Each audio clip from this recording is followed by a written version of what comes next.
Hello, everyone, and we are back. Vacation Rental Blueprint, episode 11 of this journey. TC, how are you? Doing good. Good to be back together again. Really looking forward to today's conversation. Really looking forward to what we're doing today. We're extending the Partner Profiles series as we talk to best-in-class partners that we've worked with and, kind of share their experiences. But, I got to kick this off by saying I am still full from eating at this restaurant that you and I enjoyed recently, and I bring it up because it kind of plays into the episode, but also what an amazing experience. We had the opportunity. I'm in Central Florida. TC was nice enough to visit recently, and we went and enjoyed an amazing meal at Disney's Hollywood Studios, where they have a Toy Story land, a themed Toy Story world, and they've opened a restaurant there called, what is it, TC? Woody's Roundup Rodeo Barbecue? Roundup Rodeo Barbecue. So, it's a barbecue restaurant, as the name suggests, and it's one of those all you can all you care to eat. They don't say all you can eat because they don't want to challenge the consumer. So all you care to eat is the style of food, and it's barbecue. So the food is good. Obviously I'm still full from it, so it was good enough. But that really wasn't my takeaway, and I think you and I are aligned on that, TC, just in terms of what really amplified the whole experience at this place for us. Yeah, and first, tough reservation to get. My goodness, I went on the Disney app and I couldn't get a reservation, so thank goodness for Mouse Dining. Plug to my mousedining.com. I set an alert, and we got a reservation, and we'd both heard about the food. We heard about the Prospector's homemade cheddar biscuits with the pepper jelly. By the way, note to everybody listening, when you get the pepper jelly, don't let them take it away. Hold on to it, because that pepper jelly is going to go with so many things that you eat. It is simply amazing. But yeah, we can wax on about the food, but the food was, traditional barbecue. It was great, but the theming, oh man, it was so well done, Tim. Yeah, just it really plays into the entire Toy Story world that you visit when you go to Disney's Hollywood Studios. Of you are kind of transformed into a toy, and so what you're really entering into is sort of like a little play space that Andy created for his toys, and you're eating within this space. So I was really glad they didn't play around, and with our experience in service and hospitality, I think we've had our fair share of experience programming and planning menu strategies, food strategies, design strategies within that space. I'm really glad they did not play around with the size of the food. Specifically, I think there was a section in Disneyland that was trying to play around with the size of the food in programming the overall space. Really glad they didn't do that. They really let the design of the space shine through. You're in there and you feel like a toy, and in true Disney cast member, Disney Institute training, the cast members are trained and putting on the show. That's why they're cast members. So they're putting on the show, there with you, and in some cases, keeping an eye out for Andy to come through, because what happens when a toy in Toy Story sees Andy. Yeah, and this, to me, I'd heard about it, but I thought, yeah, that's kind of okay. But I experienced it now, and what I think you and I were both impressed with was all of a sudden the voice comes over and says, Andy's coming. And as you look around the restaurant, every single cast member, every person working in that restaurant freezes. And in some people, it's in half step. They just freeze in position. But what I was even more impressed with is every guest dining in that restaurant froze as well. There were some people that were getting ready to put a bite of biscuit in their mouth and they froze. Everybody played along with no exception. So you talk about immersive theater, man, they really did something special there. And I thought I was going to be walking into more of a, it's just like Toy Story Mania. It's great. It's cool. But they really took it to a whole new level, and the attention to detail. You remember the plates, the china plates looks like a paper plate, and it just captures you when you see it. It's like, oh my gosh, they took it down to that level of detail. And I think I told you, Pam went home and we now have a whole kitchen full of that china because she loved it so much. So they cost me a lot of money that night. So there's 6 minutes of free advertising for Disney's Hollywood Studios, of which they do not need. But regardless, there it is. That's kind of why we wanted to kind of talk about it is, Toy Story is a theme that's close to our heart. I've got young kids. It's a film that they love. And it also was one of our major designs in one of our vacation rentals here in Central Florida that we kind of went above and beyond with to ensure that guests had a similar immersive design. And of course, I was like, well, we got to get speakers so that, Andy walks through the room and everyone has to freeze when they're in that room. And I was like, okay, come on, Tim, budget. We're going to talk. We've talked cash on cash return. I don't know what that return looks like, but, I think that's really why, when we thought about this episode and our partner profile today, we wanted to bring in, someone who has been essential in helping us kind of create that vision, that immersive vision within our vacation rental interiors.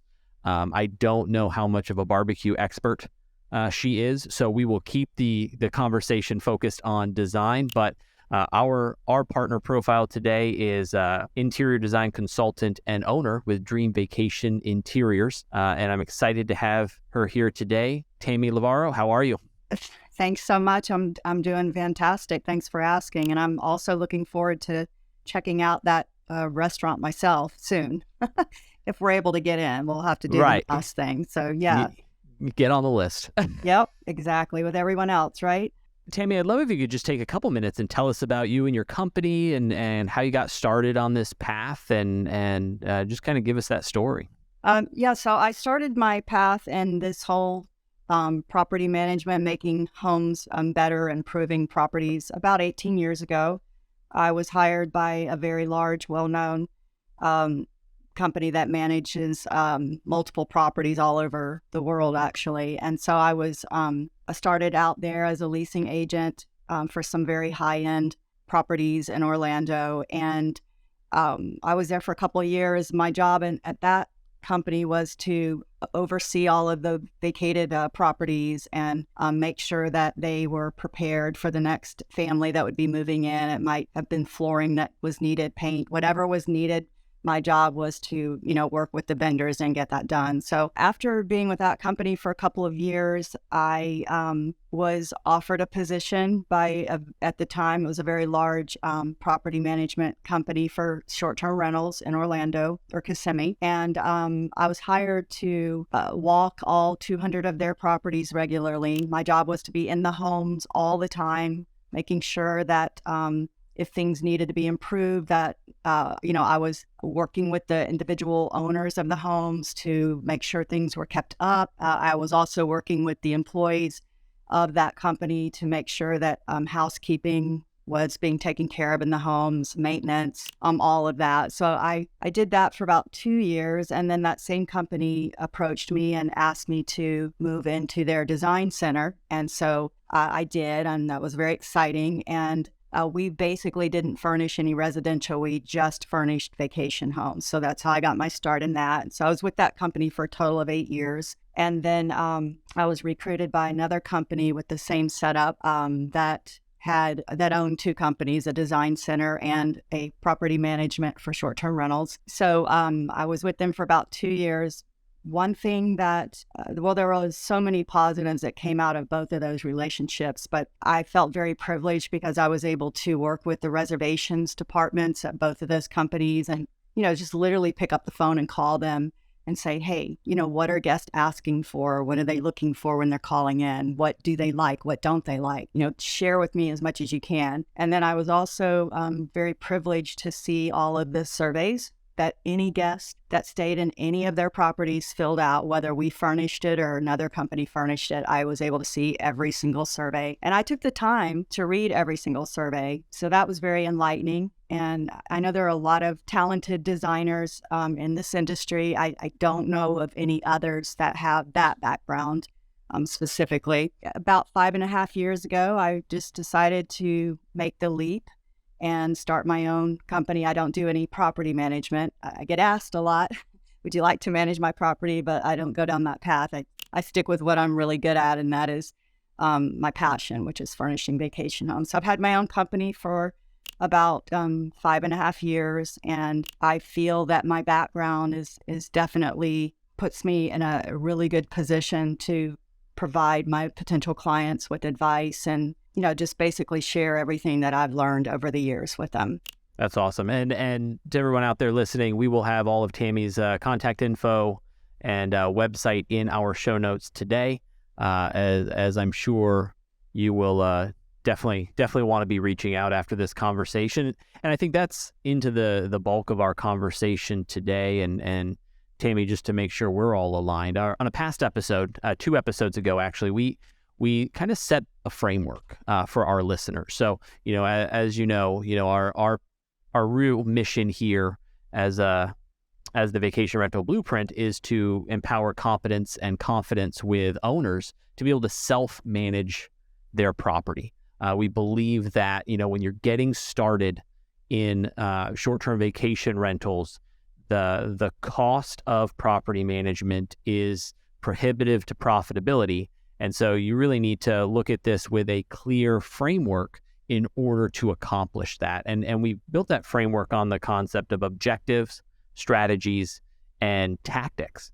And so as we talk about the design of the space today, we'll kind of follow that path.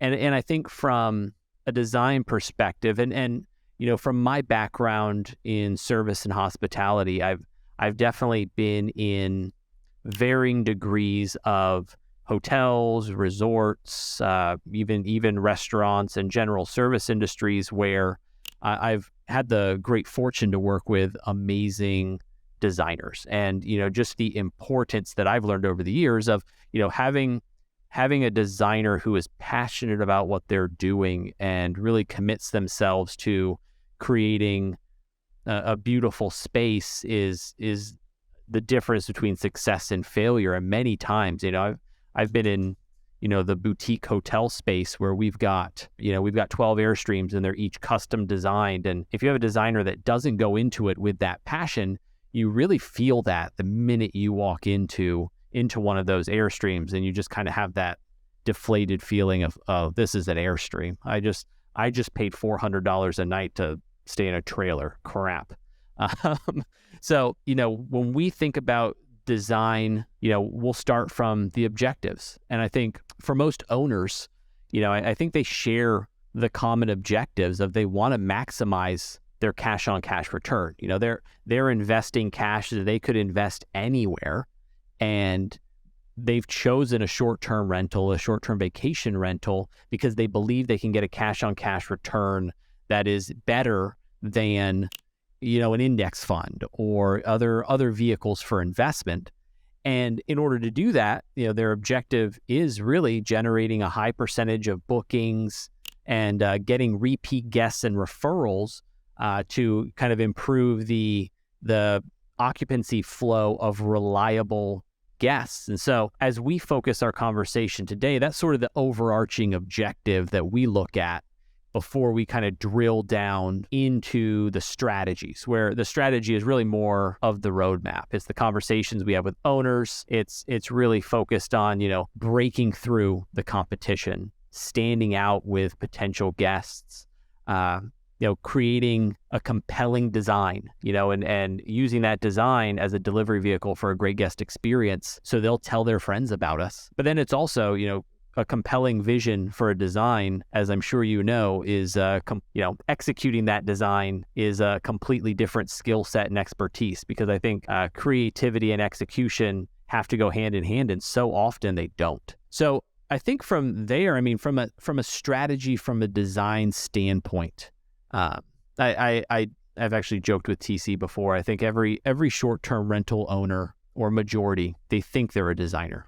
Maybe they just naturally are like, oh, I can do this. Guilty. And then Guilty. And about 30 seconds into a conversation with a designer that can actually do this, they realize, hopefully, oh crap, okay, no, I can't do this. I have no idea how to do this. I thought I could because I watched HGTV last night or whatever. But I think one of the key components for designers being kind of up to date on trends and understanding that this is a constantly changing environment, that if what you were doing, a year ago, 2 years ago is what you're doing today, you're not necessarily setting up yourself for success. So I'd love to just hear your thoughts on trends and trends specifically over the last 6 months, and how owners really need to be thinking about working with a designer to create something that's compelling and differentiates their vacation rental. Sure.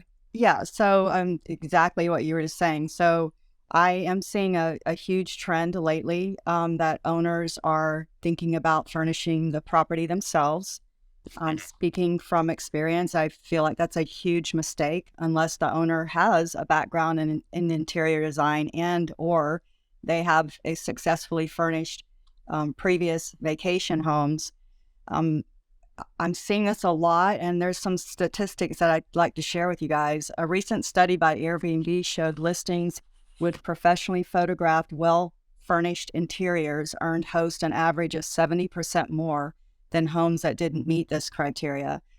And there was another study by Evolve Vacation Rental found that hosts who invested in high-quality furnishings and decor saw a 71% increase in rental income compared to hosts who didn't. And I think that a lot of owners are thinking about furnishing themselves because they feel like they can do it cheaper. But in the long run, it ends up costing more money when the furnishings start falling apart 2 years later. I can't tell you how many homes I get asked to. I probably walk at least 8 potential properties a month for clients, and usually they're pre-owned. And I see houses that are 2 years old and the furnishings are falling apart. So I would just say that another thing I wanted to share with you is another study by HomeAway found that 92% of vacation rental guests said the quality of the furnishings was important to their overall satisfaction with the rental property. Another trend that I'm seeing right now is, especially because the interest rates have been so high, the housing market is starting to come down, but it's been really high and still high. So I'm getting, believe it or not, in the last month or two, I've had several clients who spent $1 million on buying a pre-owned, I call them pre-loved vacation homes. And they'll come to me, they'll call me and they'll say, I just bought this home. I only have $10,000 to put in upgrades. And then, I'll walk the home with them, or I'll walk the home and get back to them. And the reality of it is that it might need $30,000 to $40,000 worth of improvements to get it up to, where it's going to book very well. So those are some of the trends that I'm seeing. And it's really important that if you are going to try to furnish yourself, that you know what your target market is. And a recent Airbnb study showed that 60% of all guests staying in their rentals are millennials and Gen Zs. And by 2025, that number is going to jump to 75%. So, and they're looking for a different experience. They're definitely looking for the furnishings to be updated. And I can't tell you how many houses I go in and see where the owners just aren't willing to put the money into making them better. Right. And I think you hit on a key point here, and this kind of takes it back to the financial side and why, TC, I know you had mentioned in our cash on cash return episode, specifically building out a pro forma, because that pro forma has to include a budget. It has to include capital expenditure toward design. And having been in the kind of hotel hospitality space and working with investors and private equity, it's that challenge of, and I hate it. It was like nails to a chalkboard when I would be in a meeting and I hear we need to value engineer the design. We need to figure out how to value engineer this design. We got to get and it's like, well, where else can we pull from? And for many people new to the space of short-term rental and buying a vacation rental, to them, they're like, well, I can manipulate the capital expenditure most in this area. And I can't really move the needle in a lot of areas. So I'm going to say, I'm going to drop down my budget for design, when in reality, their pro forma, and TC, I'd love to hear your thoughts on this, but to me, the pro forma was inaccurate to begin with, because they're entering at a point too high on their $1 million home, Tammy. Like you said, they bought $1 million home on 6.5% interest, and the cash to close on that is essentially all of their cash reserves, and so they're in a tough spot.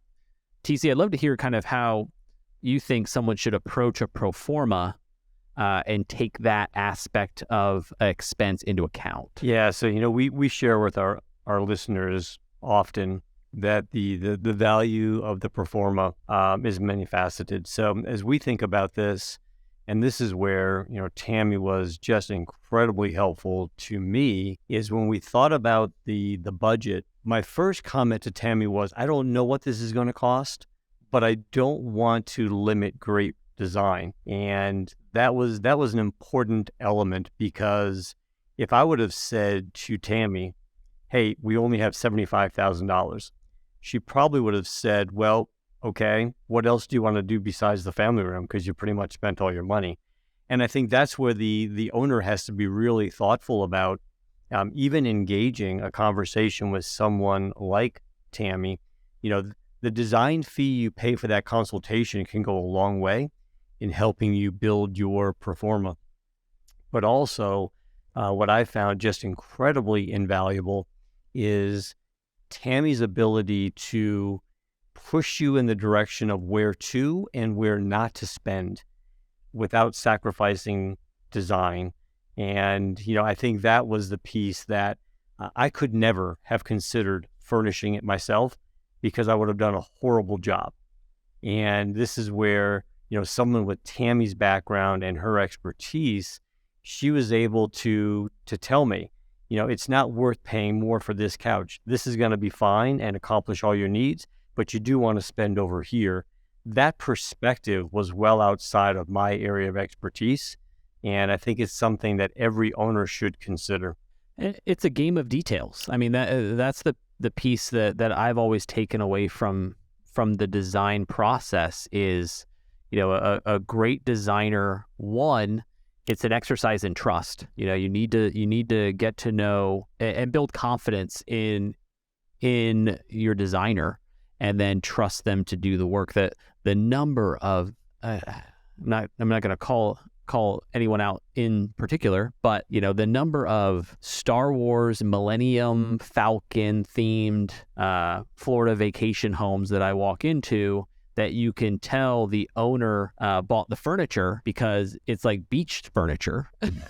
and you're just like, well, wait a minute. I thought my goal was here to transport my guest into the Millennium Falcon from Star Wars lore, but I feel like I'm in Tahiti when I load my clothes into the dresser. What's going on here?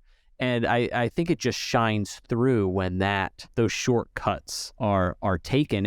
And I think that also plays into the importance of photos and how that room, is photographed, not only to look great, but to accurately represent the room. Because I guarantee that Millennium Falcon photo is probably strategically kept out the beach furniture that it's been decorated with. So, I'd love, Tammy, if you could just kind of touch on, design and how you kind of think about that in terms of, ensuring what is promised via photos and property ads matches the actual experience of the guest.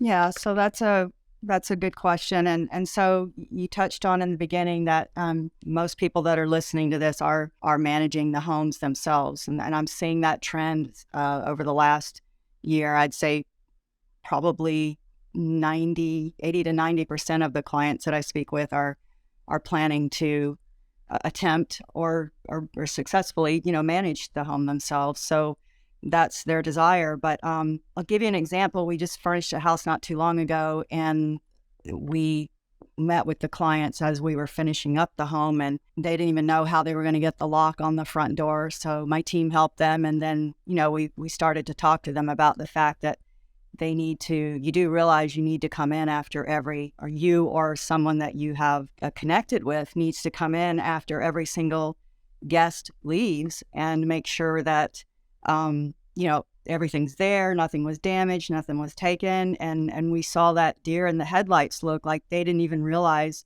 that was something they needed to do. But so it's really important, if you are trying to manage the home yourself, that you have good quality teams in place that are regularly walking your property, and especially after each guest checks out. How your designer can help in terms of making sure that your photos look the way they are, making sure that the guest is getting the experience when they show up that they saw in the photos. First of all, we can do that by making sure that the furnishings that go into the home are high quality, that they're going to last. Certainly, if someone is determined to damage a piece of furniture, they can. But again, I can't tell you how many houses I've walked that are only 2 years old and all the furnishings falling apart, and they don't look like that in the photos. Other things that they can keep in mind is keeping your items like your bedding and your linens easy to replace. I'm going to tell you a quick story. When I was first in this industry, probably 15 years ago, maybe 14 years ago, because I'd been there for a little while, I heard reservations or guest services talking about a guest that had shown up to check into a home, and the guest was very upset because one comforter that was shown in the photos wasn't on a bed. Now that might sound silly, but it wasn't silly to that person. They envisioned they were staying in that room, and that comforter was part of that experience, and they weren't happy. So those are things to think about. So like, for instance, with bedding, make it easy for your housekeeping and whoever is maintaining your home, make it easy for them to replace those items. White is perfect, something that's wrinkle-free, easy to be clean. And, so that way, when you sort of mitigate the things that they might show up and find that, aren't there anymore, make it easy for them. But again, it's really important, can't stress it enough, that you have a good quality team in place, and that someone or teams are coming into your home both after the checkout and before the next check-in to make sure that inventory is looked at, no damages, anything that is missing or damaged is addressed quickly and put back into the home quickly. And if you're working with the designer, I get a lot of calls from management companies who will ask me, can I tell them where the lamp came from? Or, maybe someone broke the lamp accidentally or whatever. So it's good to have that kind of relationship. I'm able to easily tell them, yes, I can get you another one, or here's where you can get it, that type of thing. Yeah, and I think that's, minimizing for an owner, minimizing monthly repair and maintenance costs. It's essential as they manage their cash on cash return, their monthly cash flow. And it's something that, if you've done this for any length of time, and if you haven't done it yet and you're getting ready to, it's inevitable. Repair and maintenance costs are going to be a component of your business.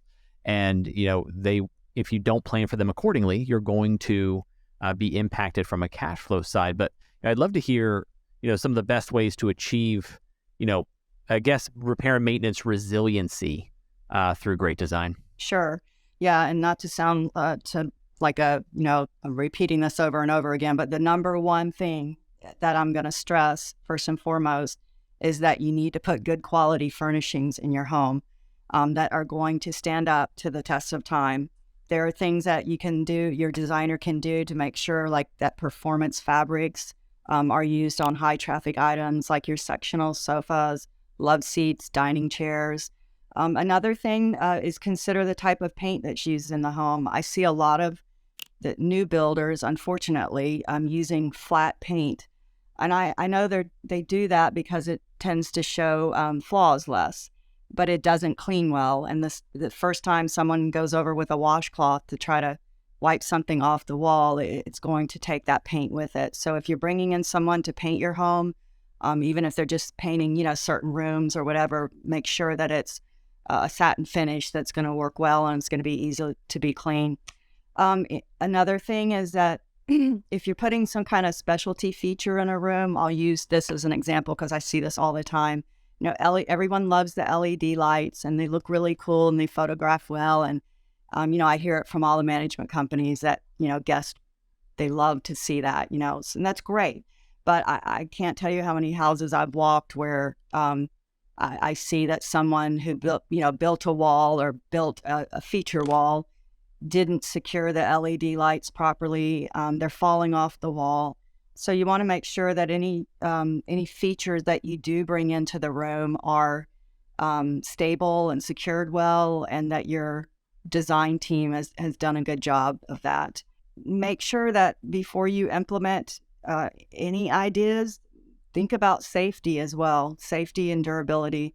And another investment that you can make, which is huge, would be putting protective glass on top of all those surfaces that are going to get touched frequently, like your dining table, your cocktail tables, your nightstands, dressers, that type of thing. And TC, that's an investment you made in your properties, right? Yeah, and I only made it because of Tammy. So Tammy reminded me that all this furniture that we were buying, these flat surfaces, guests are going to put food, they're going to put cups, they're going to put a number of things there, and it's just going to happen. It's going to happen whether you want it or not.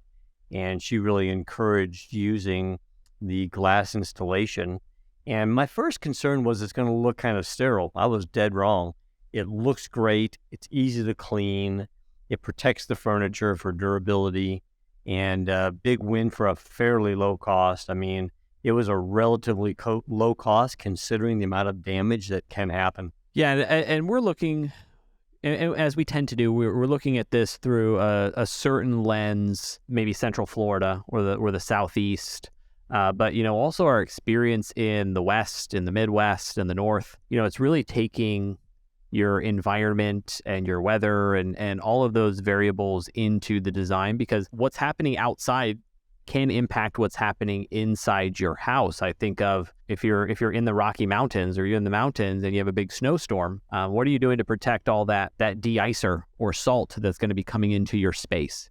We're talking about glass on wood surfaces or furniture specifically because of our signature 100% humidity here in Florida that instantly causes everything to sweat, human and glasses alike. And so, I think it's really important to understand your location is going to provide a different set or may provide a different set of defense maneuvers to make when designing the space. Yeah, and the other thing that, Tammy really encouraged me to do, and again, this is where a great designer can truly support an owner, is flooring. So Tim, I've got an absolute fear of bed bugs. I mean, it is a fear just because I've seen so many owners in the Florida region have to deal with it. So one of the things that I talked to Tammy about is how do we mitigate this risk? And, carpet is one of those areas where bed bugs really can nest. And carpets also hold a fair amount of odor. So Tammy walked me through a variety of options that I could use for flooring and to get rid of the carpet. And we talked about the luxury vinyl, but ultimately she convinced me, and rightfully so, to go with a wood look tile and taking out the carpet and replacing it with a beautiful wood look tile, nowhere near as expensive as I thought it was going to be. And it's beautiful and it's easy to maintain. And it really does avoid some of the risks of bed bugs, but also the stains and the odor that can be held by carpet. Again, something that wasn't in my scope. I wasn't even thinking about that. And because of Tam's experience, not only was she able to make a great recommendation, but she also spec'd an incredibly beautiful wood look tile that I get more compliments on that tile. The only thing I get more compliments on is Toy Story Room, but I get a lot of compliments on the luxury feel that comes with that. I don't know. I love that theater room, but I'm partial to that one. But yes, 100%.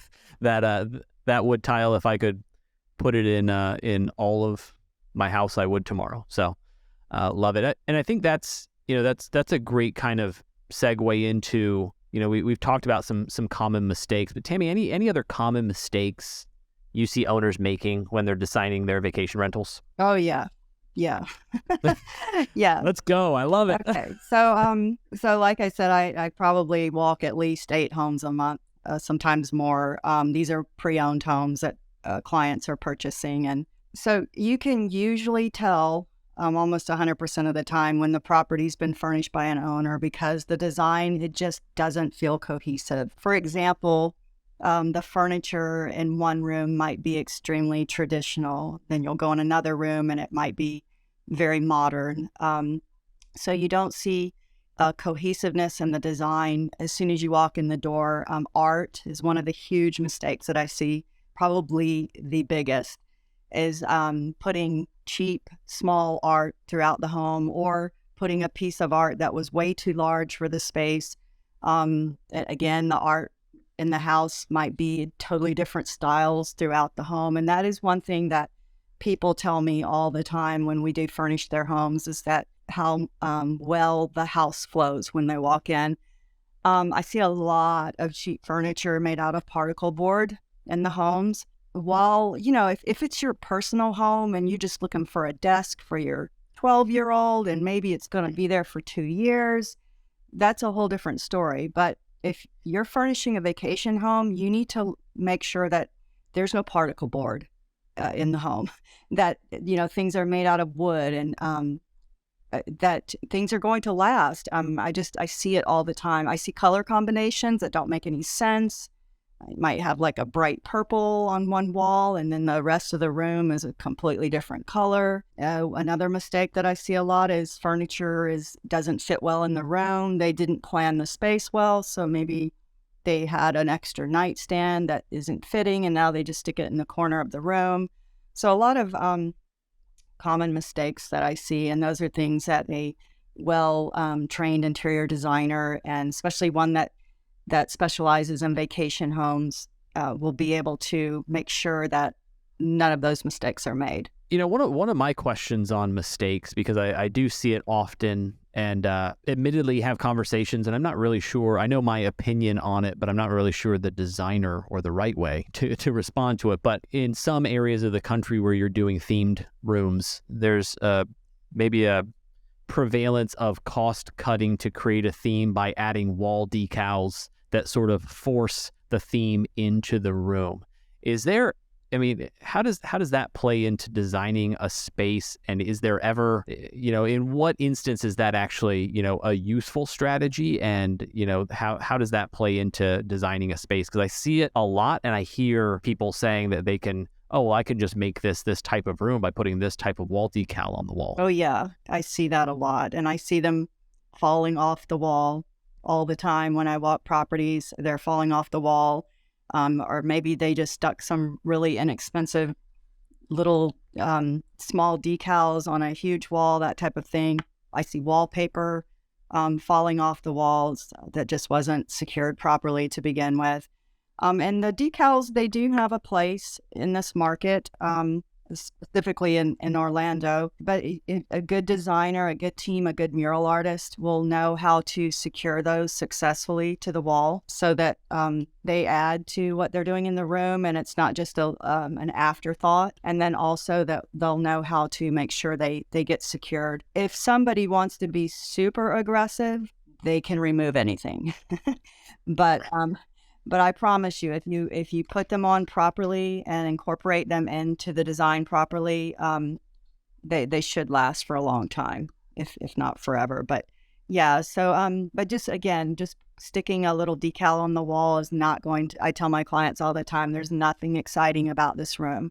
Nothing in this room is going to make someone want to rent, to book it. And as you know, obviously, you only have a few seconds to get their attention when they're looking at your home. So if they don't see anything exciting and one decal on the wall is not exciting, they're just going to move on to the next. Yeah, that's how I think about those types of design decisions. Like a wall decal is, if you're just going to put a wall decal on, please jump on the phone with your designer so they can talk some sense into you. But if you're looking at it as this could be a small touch that kind of flows and feeds into a larger design aesthetic in the room, and maybe there's other components that are added to the wall or in the whole space that feed into it, great. Again, talk to your designer and see the right way to add that component into the space. I think we've done a good job as to kind of clarifying why an owner wants to use a professional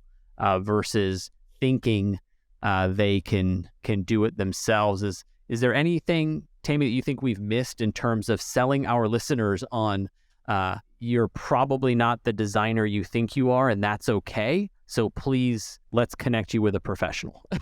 Yeah, so I think we've pretty much touched on the things that I would recommend to any owner looking to design their short-term rental. But again, just to recap, don't try to attempt this on your own. It's not for the faint of heart, and I've been doing it for over 15 years. If you do have the labor to execute the design, work with a designer that can provide you with the design and all the specs for how you're going to put plan in place. There's tons of e-designers out there now that specialize in vacation homes. We do as well, e-design. So just make sure you don't just go out and buy all these things thinking that you're going to successfully put it together yourself. I want to reiterate again, if you don't have the budget to furnish the home properly, don't purchase it. Don't purchase the pre-owned, and don't purchase a new property if you don't have a decent budget to make sure that good quality furnishings and a well thought through design is going into the home. It's important that you work with an expert so they can also advise you on how to configure the home. A common mistake I see a lot is too many twin beds stuck in a home. I see it all the time, too many bunk beds in a home, that type of thing. So you want to make sure you're working with an expert that knows about this industry and that can advise you on the best way to configure the home. And again, know who your target market is, who you're designing for. I think one other piece that, I don't think you get enough credit for, and a lot of designers don't get enough credit for, but mainly you, Tammy, is you are a sourcing expert.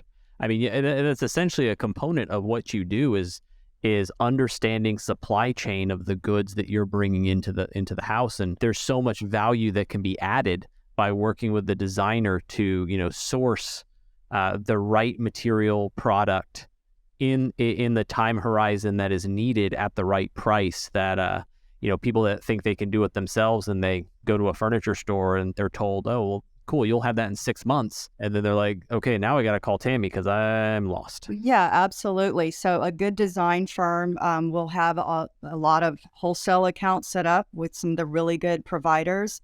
And so while a client may think that they can go out and purchase that same sofa or sofa for less, in actuality, even with our markup, it usually is, we are usually more affordable. One other thing, if you don't mind, I wanted to mention, as far as owners who are, purchasing short-term rentals and possibly thinking about doing this on their own, I would ask that you really think about this as a business and don't get too emotionally involved, because a good designer, if you're working with a good designer and that knows this market, they're going to advise you on the right amenities and the right type of furnishings and things that you want to add. You need to listen and take their advice, because I often see owners wanting to implement things that I know is just, not going to be practical or not going to last or not a good idea.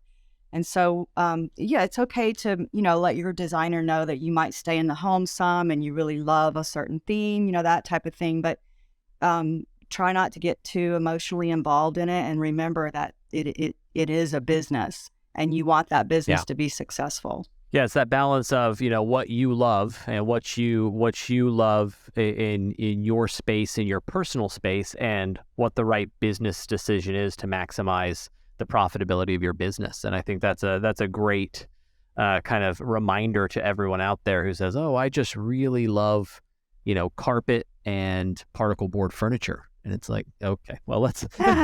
Yes. And so, I think from a strategy standpoint, I think that's a really great overview of strategies to consider and kind of how that plays into the overarching strategies for your business. As we dig into tactics, I think for, TC, you and I have talked about, tactics and effective tactics for us, and we've talked about pursuing the concept of one, knock your socks off, impact themed room. You focus your primary photo set along with, the maintenance program to keep that great themed room looking great. But then what that doesn't mean is then you get to discount design every other room. Every other room still needs to have that thoughtful, high quality design to it. But having that one great signature room that everyone talks about, I really think is a tactic that allows the objectives and the strategies to flow more readily. And I'd love to hear kind of where, how you kind of came about that one great themed room in your latest project, the Toy Story room, talking about our barbecue restaurant experience. Yeah, well, overwhelmingly, I want to say that the themed rooms, game rooms, theaters, and outdoor space are getting the most attention. Having an exciting outdoor area is just as important, if not more important. Here in Florida, we have a saying that guests don't rent our homes, they rent our pools. And it's true. So we need to focus on things like that. I'll share a job that we finished not too long ago. And it was really neat. This homeowner bought a pre-owned home in one of the large neighborhoods around here. And she had a really healthy budget. It was a large home. It was a 9-bedroom home. She had a really healthy budget. So we did a couple of custom beds. We did a beautiful king size Harry Potter custom bed, and we did a Frozen custom bed. It was really cool because the owner had an idea, and we wanted to make that idea happen. And she wanted to know if we could have fireworks project onto the ceiling. So so I worked with a local company that specializes in that interactive type of theming, and we were able to make her dream come true. And not only did we end up with fireworks on the ceiling, but the sound effects as well. And she did spend a lot of money on that home, getting it to where it is today. But she told me that the first time she went in that room at night and turned off the lights and just laid on the bed and watched, she said, I was sold. And I will tell you, her house stays booked. It stays booked. She's asked for, a few upgrades here recently, like let's add some more stuff. And you can hardly get into the home to even walk it. It stays booked. So so that's one neat example of something that we did recently. Yeah, and that's again just creating that experience where children and adults who are staying there just have that wow moment, right? They're going to remember, they're going to being in Central Florida, they're probably going to a theme park, and that's when you really think about it, your design is kind of competing with those theme parks, or at least complementing a theme park experience, which in some cases can be very immersive. So to be able to deliver that memorable experience on a vacation of like, oh yeah, the parks were awesome. I love this. This was my favorite. I gorged myself at Woody's Roundup Barbecue, but man, I'll never forget that room with the fireworks because that stuck with me. So the other tactics I think about, we talked about the themed room, replacing the carpet. I know we talked about with hard surface floors. Upgrading, we talked about selecting the right fabric for your furniture so that it's easy to clean and recover when, you may have a messy guest staying at the house. We also talked furnishings and decor and things that are really going to just stand up to that wear and tear because, Tammy, like you said, with that we'll call it the firework house. I know it's not called that, but, that house is hard to get into. I mean, it's booked nonstop. And the reality of a series of back-to-back or high occupancy is there's wear and tear that just is natural. It's nothing that a guest did. It's just the natural wear and tear of the space that people are living in consistently. And I think the quality and cleanability of the space as well. I can't tell you. Of course, have the right cleaning company. Spend the time. Pick the right cleaning company. And as I will always remind you, our sponsor, CleaningBnB, is a fantastic solution as they source and vet the top performing cleaning companies in your area. And they work with those cleaning companies using processes, tools, systems to ensure consistency from clean to clean so that you're not having any impact on the quality of your guest experience because you have a high occupancy facility. And so CleaningBnB.com, our sponsor, just a quick shout out because I always want to make sure to find the right spot to add that. But, I do think that, making sure that your space is easily cleaned for high occupancy guests. And that goes back to the quality of and the craftsmanship of the space that allows it to be that. So any other tactics or actions you think owners need to be considering in their space? Yeah, definitely, especially if they're going to attempt to, do this on their own, which again, I don't advise. But so mattresses are extremely important. In a recent survey, comfortable beds were mentioned as the most important feature in the home by 78% of guests. Good quality cookware, also very important. That's another amenity that stands out very well. Airbnb did a study that showed 75% of guests said they prefer listings with a fully equipped kitchen. Outdoor furniture, you want to make sure it's durable and rust-proof. I can't tell you how many times I walk a home, I see someone went out to Lowe's or Home Depot and bought some inexpensive outdoor furniture, and a year later, it's already rusting. One thing that is very important, and I know you guys will agree with this, is having a good quality, high efficiency washer and dryer. So when I'm out walking these homes a lot, I might only be able to get in while it's being cleaned for the next guest. So, I take the time to talk with the housekeepers that are out there, and I'll frequently ask them, do you clean this home regularly? And they'll say yes. And I'll ask them, what can be improved about the home? And overwhelmingly, that's the number one thing that I hear is needing to have, that the owner needs to replace the washer and dryer with a high efficiency. Practical window coverings in high traffic areas, like don't place operable drapes over by your sliding glass door where kids and adults are going to be going in and out constantly. Other little things, again, the protective glass, make sure that rugs are made out of a combination of polypropylene. It should have that in there. It'll handle the stains well and any accidents that happen.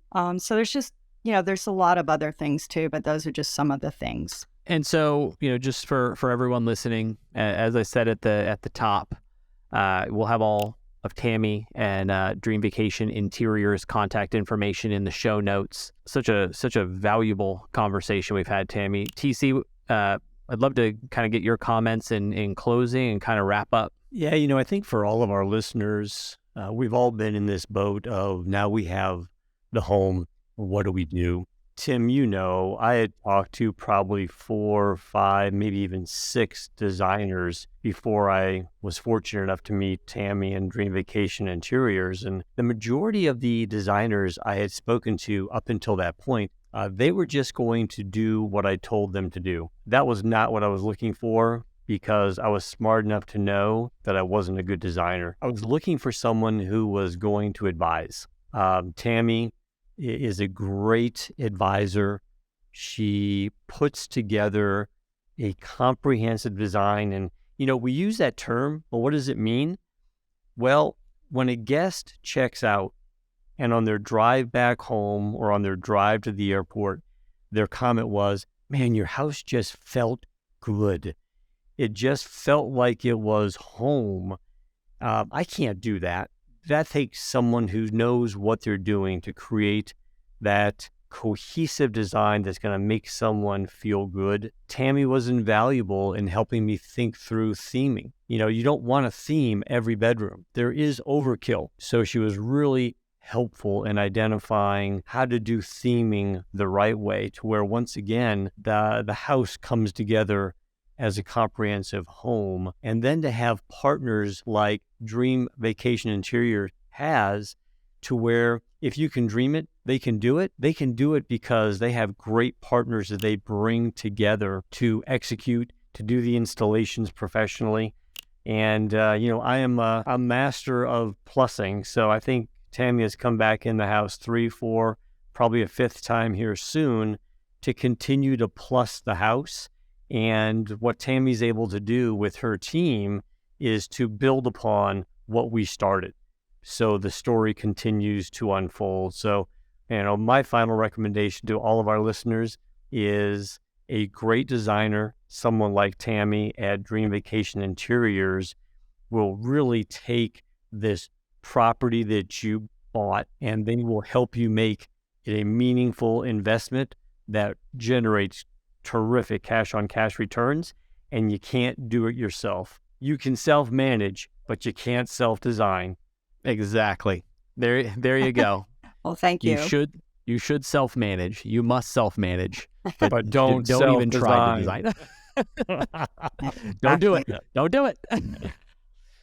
Well, TC, we've done it again. We spent another hour of our partners' valuable time. And Tammy, thank you so much for the time today. Reach out to Tammy, to all our listeners, and we just look forward to continuing to work with you. And to all our listeners, we continue and thank you for continuing to listen. Great, thanks all. Much.